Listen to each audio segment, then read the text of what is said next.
Merhabalar, I'm Ilya. I'm art director and designer. I'm from Russia, but I've been living here for almost 4 years. I first came to Istanbul in 2015, so it's more than 10 years ago, like as a tourist. And I've been like coming back and again as a tourist every time because I loved the city. Every time I thought it would be nice to live here for a while, maybe to stop for several months and so on.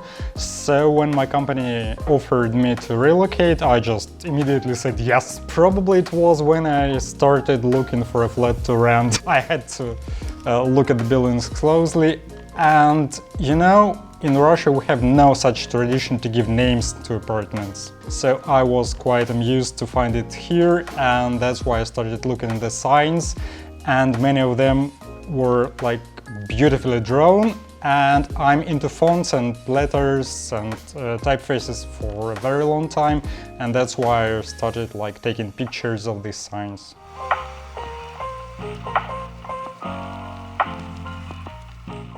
It started not like an archiving, you know, so I've just took pictures for myself to keep them on my laptop as a source of inspiration or something like that. But when I realized that one moment the collection became too big and I just needed to share it with like all of the people around me, and honestly at first I was pretty sure that nobody cares about these signs but me. I wasn't expecting that kind of interest from the people around me to the project. Only when I started like posting on Instagram, I found out that there are like several similar accounts that also take pictures of the signs, and there were even 2 books of these signs, and one of them was made by, obviously he's a friend of yours, Göçmen. So I tried finding his book at Sahaf. Usually I make those photos when I like just walk around the streets, I take a picture, I crop it and I add brightness if I need to, and then I put it on Font Lab and vectorize it. So I have both the photo and the vector file. That's it, and then I publish it. I've seen like all kinds of those signs, like from made by really trained artists to the like real amateur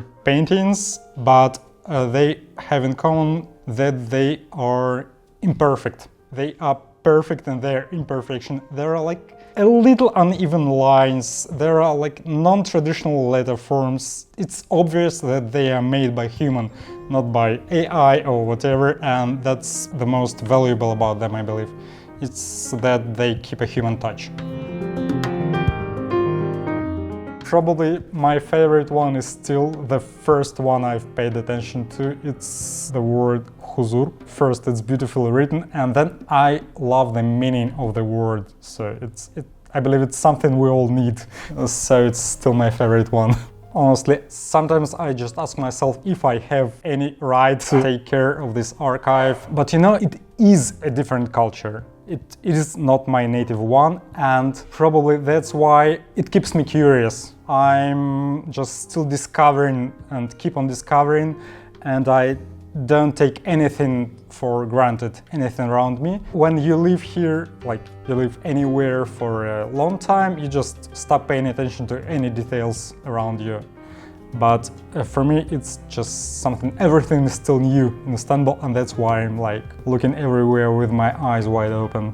And I really hope that this project goes for good, that it can be useful for local artists or local design historians, or I don't know. Probably the most memorable was when I received a message from a person. He wrote me about the sign I've just published, and he said that it was the apartment where his grandparents lived and where he spent like most of his childhood, and it was something like really touching. And that day I understood that the whole project, it's not about science or calligraphy or whatever. It's basically about memories, about street memories, about people memories. They're disappearing, and that's why I'm trying to like keep them.